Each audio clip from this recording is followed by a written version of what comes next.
Oh, did you make a mistake when you were decluttering? Yeah, got rid of something and then you're like, oh shoot, I could have used that.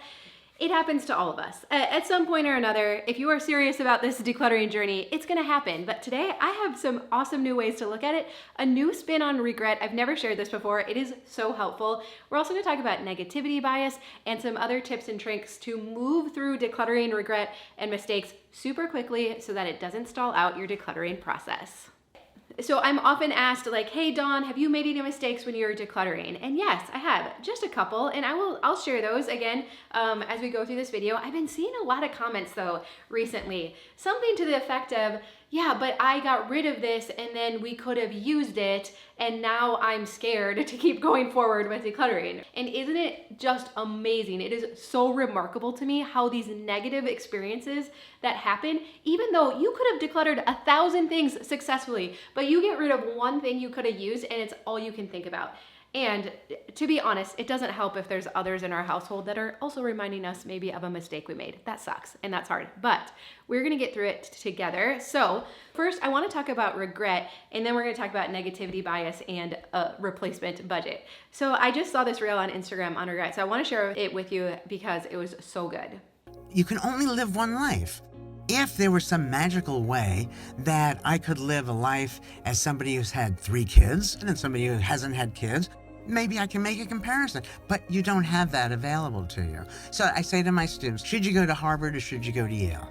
So they made a decision to go to Harvard. So let's say it's terrible. Oh, I wish I had gone to Yale. There's no way of knowing that Yale wouldn't have been worse, better, the same. Mm-hmm. And that's why regret is so mindless, because the choice you didn't take, you're presuming, would have been better. And so that's what I love about this reel, and what she's saying is that regret is kind of a waste of our mental space because we can't go back and compare the two situations. I can't live with my house fully cluttered where I never had to worry about making a mistake decluttering because I didn't declutter anything, and also a highly simplified home, and then compare the two. There's no way to have both. So what I try to do is share my experience with them, like, oh my goodness, in a highly simplified home, I don't miss any of this stuff. Maybe I make a mistake here and there, but it doesn't matter because the benefits are so good. Now, when I was living in the cluttered house, that wasn't without cost either though, right? Because I would forget about things, I would lose things, I would have to re-buy things. So logically, when we look at it, we're like, yeah, I mean, we can't have it both ways, and there was a cost to living with all this stuff too, but I'm still hung up on the thing I got rid of. So I think it's really helpful to remind ourselves that we can't have it both ways. We can't live both ways and then compare experiences. It's just not possible. Honestly, I wish we could, because if I could send you to a minimalist home to live in for a couple months, I know you would never go back. Now, what's the closest experience most of us can draw on? Like living in some kind of vacation rental or something like that, where you go and you just have the necessities. But even some of those vacation rentals these days are a little too cluttered too. So it has to be like a very simplified vacation rental. All right, so can we all agree regret is just kind of a waste of brain space? And whether it's over decluttering or other things in our life, you didn't get the option to try it both ways. So we're gonna do our best to let go of regret. It does help if we can sometimes talk it out, and maybe leave a comment below if there's things you regret, and we can just say, it's okay. I release you from any guilt or shame or anything around that, any just of those yucky, gross feelings. You did the best you could with the information that you had at the time. Okay, next I want to talk about negativity bias, because I have kind of a new spin on this one too. But first, there's one thing you should never, ever, ever regret getting rid of. Let's go talk about that real quick. Now, something that you can declutter and you'll never regret is your old worn out mattress. And so today's video is sponsored by Helix. We've had our Helix mattress for 3 years. It's 3 years this summer, and it is awesome. It has kept its shape. It is still supportive. We sleep just as well on it now as we did the first couple months that we got it. And so we strongly endorse it, and we want you to get just the right mattress for you as well. So Helix Sleep makes premium mattresses and bedding that are customized to fit your needs and conveniently shipped right to your door. Now, how do you get matched with just the right mattress if you're buying it online, right? Good question. Everybody's different and Helix knows that. So they made a sleep quiz that matches your unique body type and sleep preferences to the perfect mattress for you. So if you sleep with a partner, you can take the quiz together and find something that's the perfect compromise for both of you. So they're gonna ask you a few questions like, what sleep position do you normally sleep in? So we're stomach and side sleepers, and do you ever wake up with any back pain? Yes, we used to in the past. And also, do you ever run a little bit warm while you're sleeping? If you do, you might want to upgrade to their Glaciotex cooling cover. And then they're going to match you with one of their 20 unique mattresses. They have their award-winning Luxe line and Ultra Premium Elite collections. They also have the Helix Plus, a mattress designed for big and tall sleepers, and then of course Helix Kids mattresses as well. So for us, we were matched with a Helix Dusk Luxe. And so once they get matched, it gets delivered right to your door, conveniently rolled up. Shipping is free in the US. So you get it in your bedroom, you get it set up, and then you get 100 nights to test it out. So sleep on it for over 3 months and make sure it's a really great fit for you. And then beyond that, you also get a 10-year warranty. We also love that Helix cares about your health. Their mattresses are fiberglass free. They own their manufacturing facility. They keep all of the harmful chemicals out, and your mattress is assembled right here in the US in Arizona. We have recommended these mattresses to everyone. My grandma sleeps on a Helix, my parents, all of the mattresses in our home have been upgraded, and we want you to get a really awesome night's sleep as well. So right now, if you use our link down below, you're gonna save 20% on your own Helix mattress and get 2 free pillows as well. You deserve a good night's sleep. And you know how it is. Once you get a good night's sleep and you wake up in the morning, sometimes things are a little brighter and we don't always beat ourselves up so much over these decluttering decisions, right? So let's head out and we're gonna keep talking about negativity bias. Okay, so now maybe you're like, okay, Dawn, I understand I shouldn't feel bad about this thing that I got rid of, but why? Why? Is it just right there all of the time and I'm beating myself up over it? It's because of negativity bias. Now, negativity bias isn't a bad thing. It's meant for survival. It's meant for us to be like, oh, hey, that was a resource I could have used. And, back in the days when resources were scarce, we needed all the resources we can get. Resources are not scarce anymore, right? Isn't it just remarkable? Like how quickly we've gone from things being like hard. Like I read some historical fiction and they lived with so little and they were just getting by. And I'm like, that wasn't that long ago, right? And now here we are. And our problem is too much stuff. Like I can't even imagine telling my great grandparents, don't worry, we're gonna get to a time in the future where we have so much stuff, we're just giving it away, right? So much extra that food is literally going bad in the fridge, right? They've probably been like, I can't even fathom that.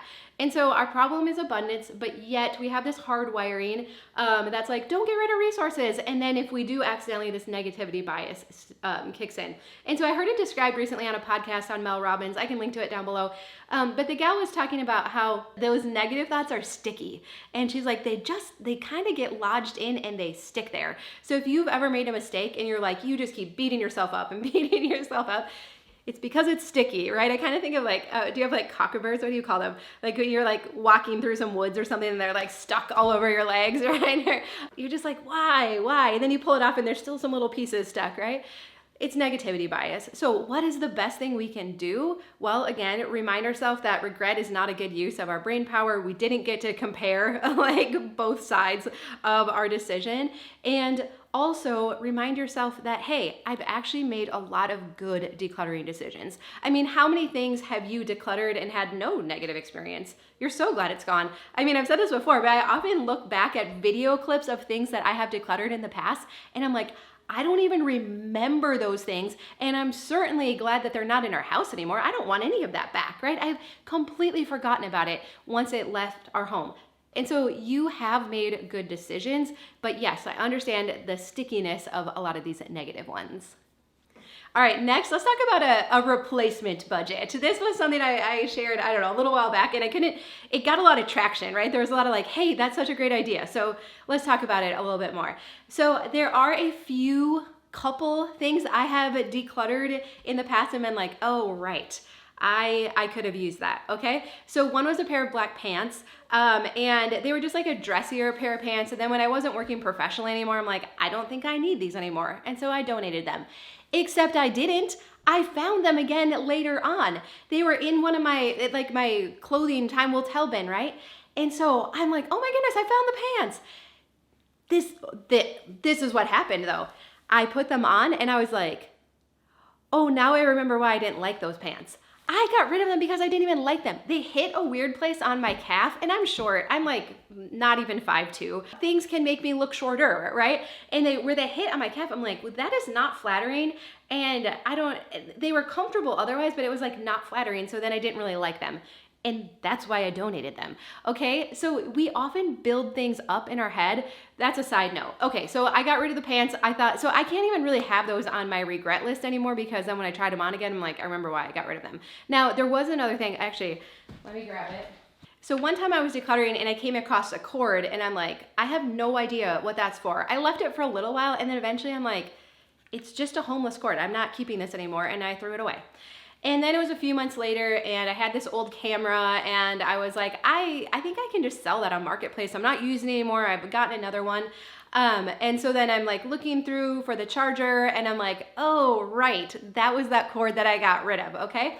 So the really nice thing though now is you just go on Amazon and you're like, I need a charging cord for this type of camera.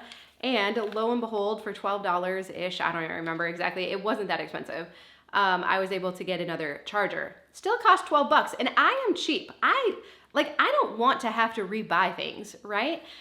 But again, if we're looking back at all of the things that I have decluttered and I had to spend $12, probably I'm still coming out ahead, right? Because once we get our house simplified, my buying habits are so different. I save $12 every week, if not more, right? And so I love this idea of giving ourselves a replacement budget.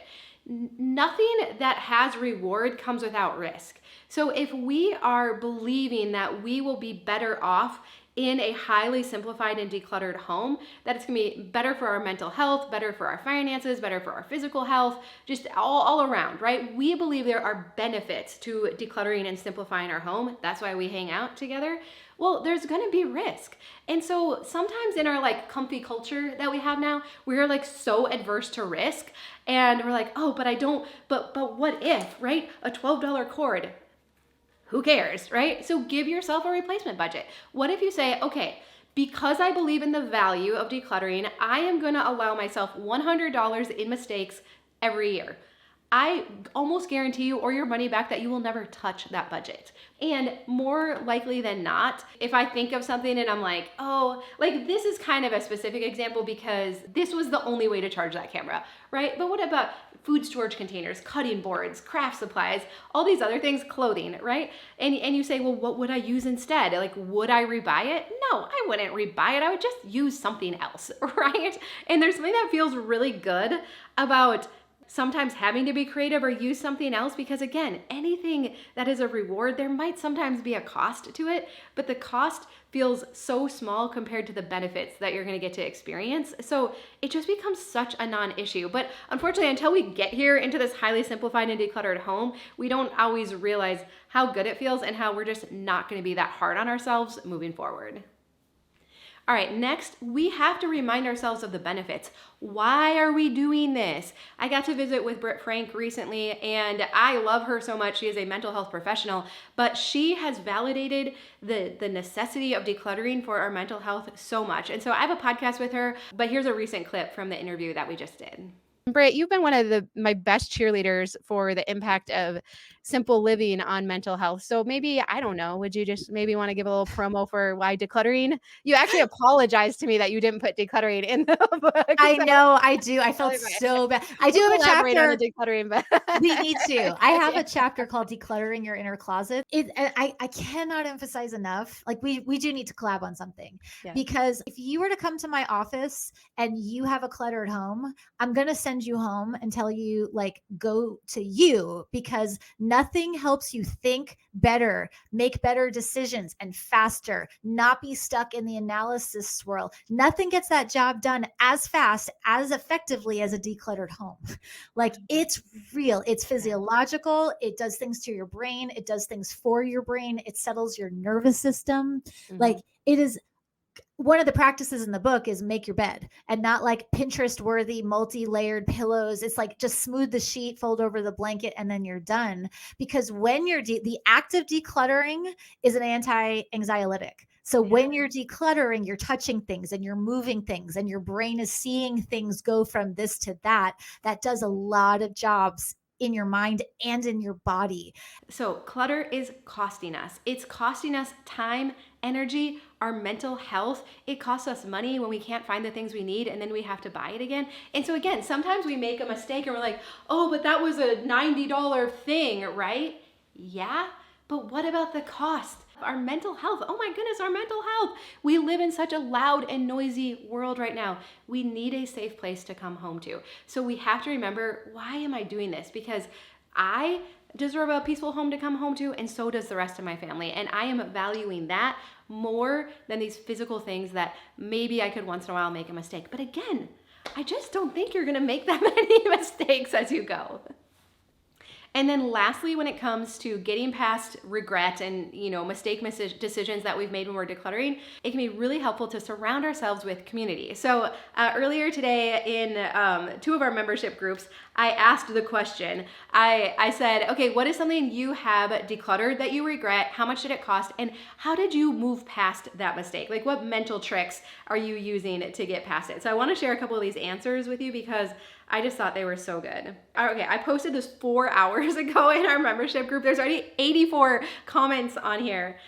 Oh, this is good. Andy says, I think this question is hard to answer because it's fundamentally the wrong question. You know what I regret? Finding hundreds of dollars of expired sunscreen I forgot I bought one summer. Throwing away hundreds of dollars in food because I didn't keep a simplified kitchen. Rebuying a gadget just to find the original when I put it in a random spot because it had no home. I regret going into debt to buy big toys we didn't need. Ooh, Andy, that's a good one. I like that. Preach it, sister. Okay. Oh, okay, here. Wendy says, I regret decluttering my wedding dress. It was a 1990s overly flouncy dress.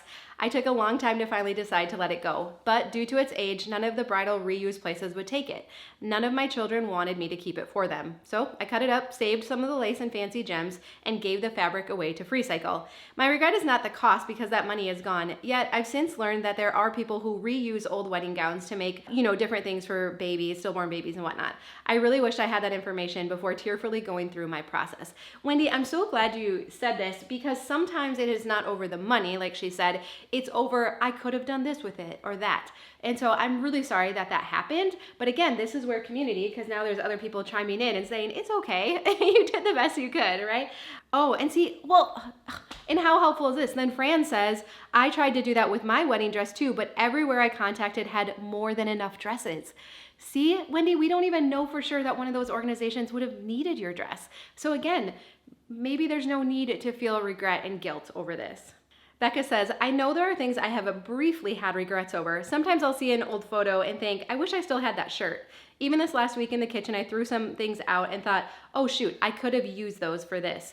I know in the past when I've heard you or others say you won't regret anything, I've always reacted with, but that's not true. I definitely have regrets. But now that you're asking for specifics, I can't think of even one. I guess I don't have any true regrets after all. And as far as I could have used that, they are normally items I didn't remember I had until I decluttered, so I wouldn't have used them anyway. I love that, Becca. I think that is such a great reframe. But the truth is that it really is just physical stuff and it's not the most important thing. But as we have decluttered and simplified our home, I am able to invest now in the most important things, the relationships. Like when Gage, he's been asking me like, hey, will you play Legos with me? And I'm like, yes, I can do that. Or when my mom needs help with something and I can drop everything and go help her. Yeah, we can get hung up in this stuff, but as we get our homes decluttered and simplified, it's amazing the perspective that comes with it. And we sometimes talk about our decluttering success path in our mentorship group. And so when you're at the beginning and you're in the messy middle, a lot of these decisions are very hard and we're hard on ourselves because we haven't experienced the benefits yet. But something happens. Keep pushing through the messy middle. You get to a tipping point where you have this clarity of mind all of a sudden. You're like, oh yeah, it is just stuff. I don't miss the things I've been decluttering. I'm building up my decluttering muscles and I'm more confident about my decisions. And now we get to a place where the decisions are easier. We don't beat ourselves up over mistakes. We don't even call them mistakes anymore. And then we get to this point of fine tuning and maintaining our simplified home. and we have such clarity and we're like, oh my goodness, I can't believe I've been used to like debate over those things. Like, who cares, right? Because the benefits of living in a highly simplified home are just so awesome. So if you are in the messy middle, if you've been beating yourself up over a mistake decision you made, go ahead, leave a comment down below, get it off your chest. Let us validate what you've been feeling. Let us tell you it's okay. It's not that big of a deal. So feel free to use the comment section down below and we can help each other out. You might need more community around you. I'm always here to offer that as well. I'll put some opportunities in the description, but no, you're not alone. We just have to reframe it and keep moving forward, because getting your house decluttered and simplified is one of the best things that you will ever do. So I'm sorry if you've made a mistake. I'm sorry if you feel like you've wasted money, but it's okay. No reward comes without some kind of risk, and you are on the right path, and it is going to be so worthwhile. All right, I'm going to link to our long format decluttering videos that can be helpful to put on in the background. Could I also ask a favor? I mean, if you've made it this far, you're probably already subscribed, but if not, would you mind subscribing? Thank you. You can also follow me on Instagram and Facebook too. I try to post content there as well. All right. Enough of all that. I love you. You're doing a great job, and I will see you again soon.